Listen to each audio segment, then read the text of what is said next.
What is metabolic therapy? Here's my honest take on how I see it. So you may have heard about some of the claims about starving cancer, but wondered what the science really shows. So today's metabolic therapy overview is, for anybody that may have come across that and is wondering what it's all about. So cancer cells rely heavily on glucose and glutamine. It's pretty much now been proven beyond all shadow of a doubt that these are the two fuels that cancer uses. There's many stories about other potential types of fuel for cancer, but literally nobody has come forward with evidence to show that this is actually the case. The sun is going to be a problem just over there. It's getting quite warm out. We'll take a seat for a minute. So, in our interview the other day with Professor Seyfried, we actually brought this up because we're constantly getting people in the group asking about, cancer using fats or lipids or some other source, some other amino acid to basically use as a fuel source. And what the professor said is basically this: cancer uses two fuel sources, glucose and glutamine. He mentioned that he has an outstanding reward for anybody that can bring him evidence, a scientific study, a test that he can replicate that shows that cancer uses any other type of fuel to do all its things, to sustain itself, protect itself, grow, metastasize, etc. And nobody's taken him up on it yet. So I think until something like that happens,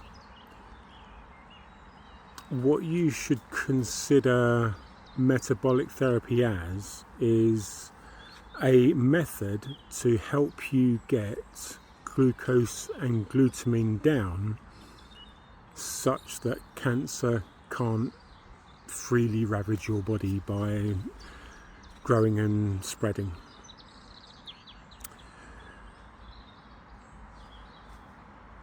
The way that you do that is by changing your diet. So you go onto a ketogenic diet. High fat is best, like a 70-30, 65-35 fat to protein. Cut out all carbs, cut out all sugars. You don't need them. There's no such thing as an essential sugar. There's no such thing as an essential carb. Your body can make all of the glucose and glutamine that it needs without ever eating carbs or sugars. You don't need any kind of fruits or vegetables or anything like that. There's enough nutrients in beef, eggs, a little bit of dairy for you to have a perfectly natural and healthy life with, I'd say, little to no supplementation, depending on whether or not your genes are fully active or not in the methylation processes, which is a completely different story. I'll talk about that another time.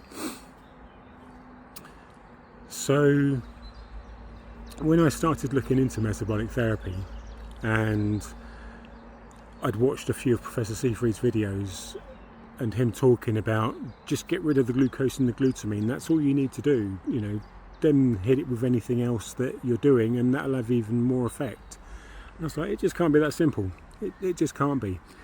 And then obviously I dove a little bit more into it. I started reading more of his research and looking at other protocols that included metabolic therapy, and I just got to the point where I was thinking to myself, well, I'm not finding the holes that I was expecting to find. I was expecting to find somebody to come out with some sort of a paper to say, nope, it's not just glucose and glutamine that feeds cancer, or if you restrict the glucose from your diet, your body just makes more, and it'll make more for the cancer as well.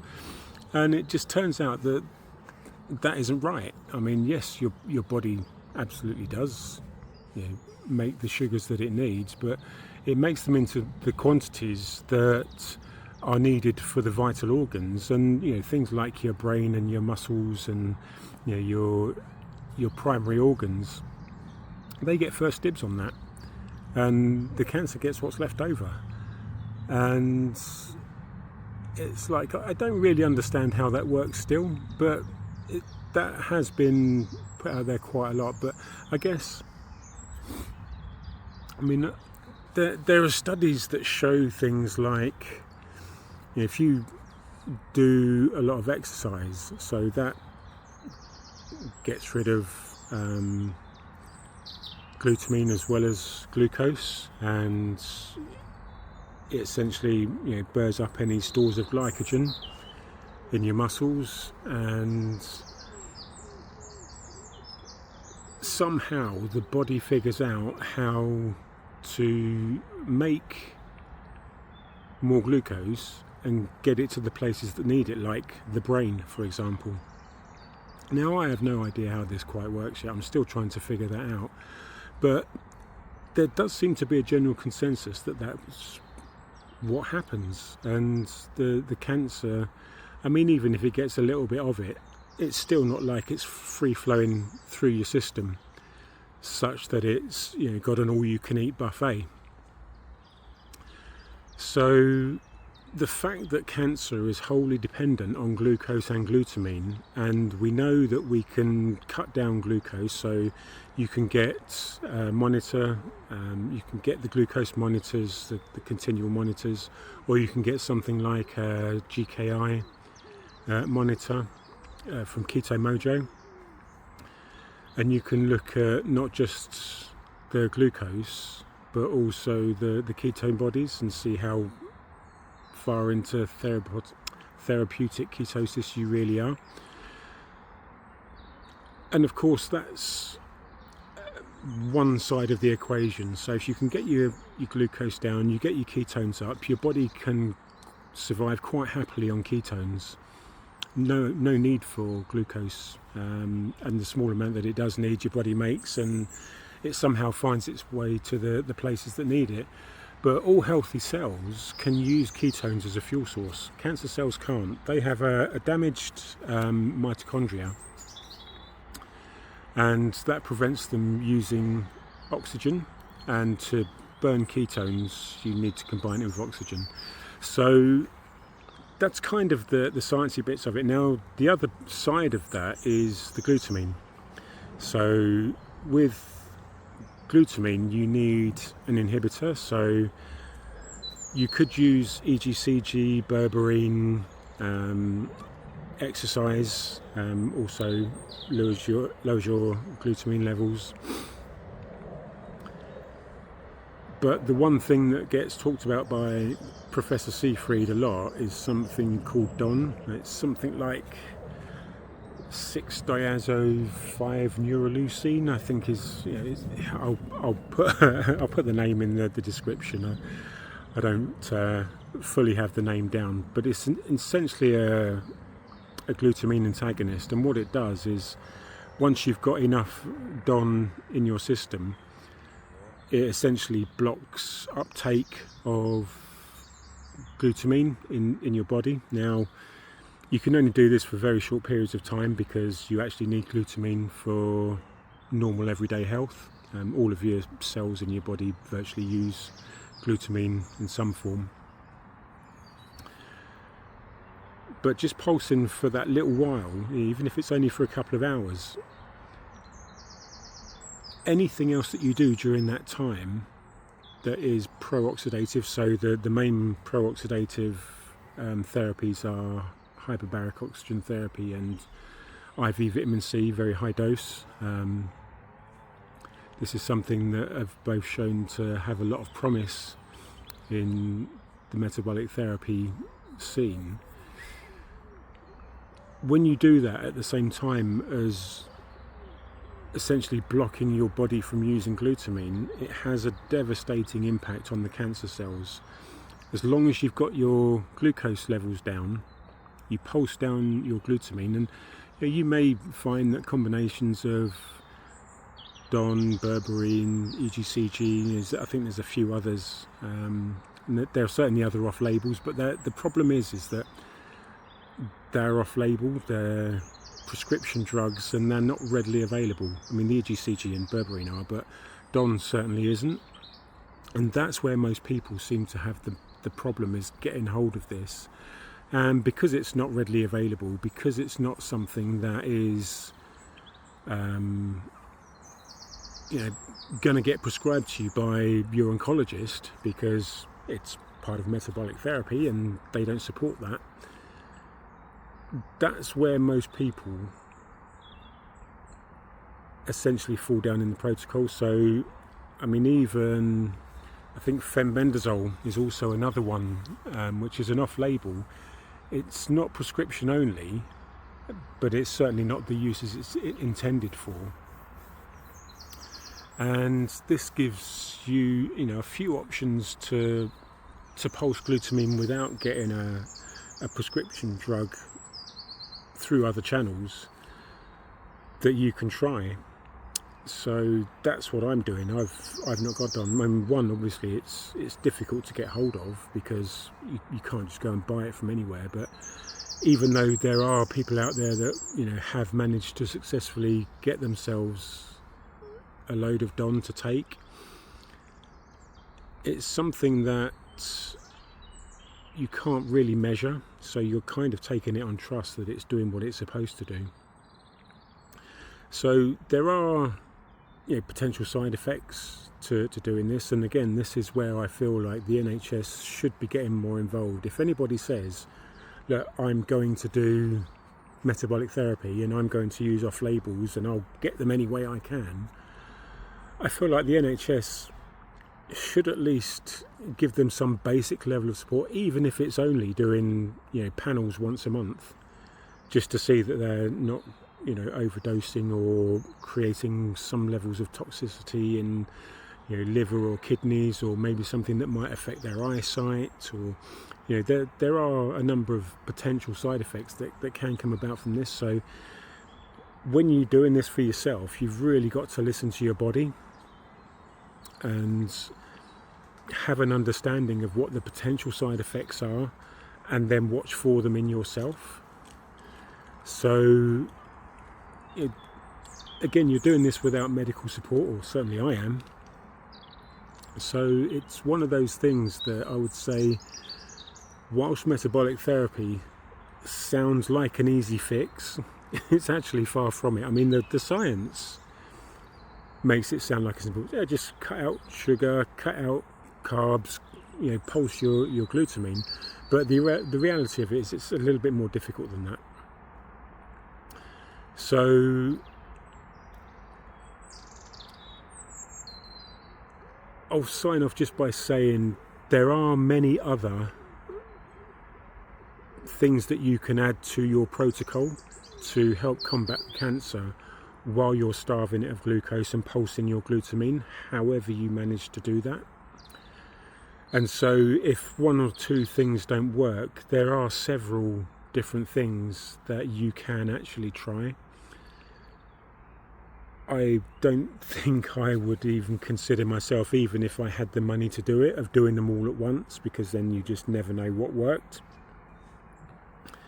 And I am in that fortunate position where my cancer is stage 1. It hasn't spread anywhere. It's not a huge tumour. It's not causing me any pain or anything.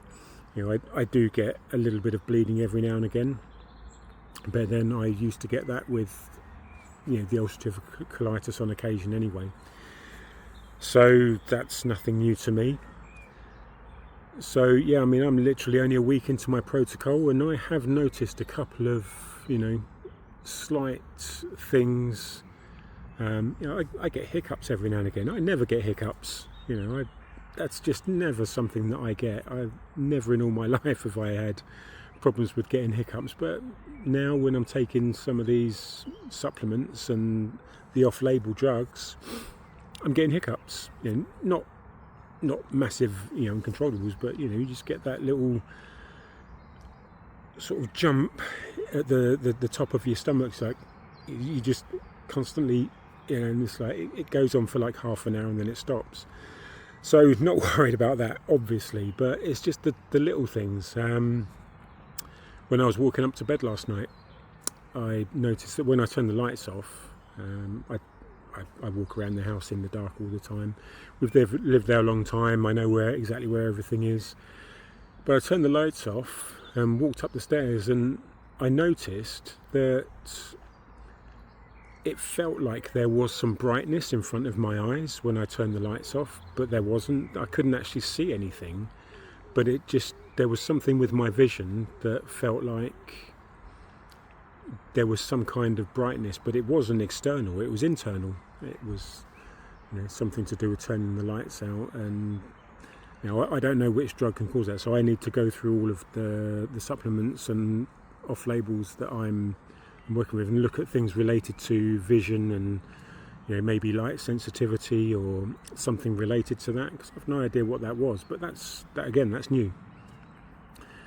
So the fact that I don't have medical support for taking all of what I'm taking means that I have to be really careful and really diligent in everything that happens with my body. So that I would say is a downside, and obviously if you can afford private doctors and you can get things tested, I absolutely do that. That's like, without question, you should be doing that if you can. For me, because I've had so much trial and error experimentation with my ulcerative colitis and eczema and psoriasis and sort of various other conditions over the years. I'm pretty good at monitoring my body and understanding it, so I don't feel too worried or too out of my depth in taking this on by myself. But it's not going to be the same for everybody, so you do need to be aware that whilst the principles of metabolic therapy, doing the exercise, going out for walks, jumping on trampolines, doing exercise, doing weights, all of these things, they're kind of standard things. But once you get into the supplements and the off labels and anything else that might need to be medically supervised, it can get a bit tricky. So it's not as easy and straightforward as it first sounds. So just wanted to put that out there to let people know that this is why we have a growing community in Cancer Warriors. It's on the school.com platform, skool.com. You'll find Cancer Warriors on there. We're all in there. I've not been quite as active just recently because I've been focusing on some other things, but I do keep an eye on it most days. And so if you want to join, hit me up in there, ask any questions on the comments. Any engagement you can make with these videos would be really very much appreciated, because obviously that helps the algorithm understand what people are looking for. So if this is it, please give it a like. If you haven't subscribed, please do. That also helps the channel out. And if you're able, I do have a GoFundMe. Please go and check that out. You don't have to donate. You could just share my story. That helps me massively as well. Would be really appreciated. But if you can donate, even if it's just a few pounds, that would be awesome. So I would be very grateful for that. So yeah, I shall carry on heading into town.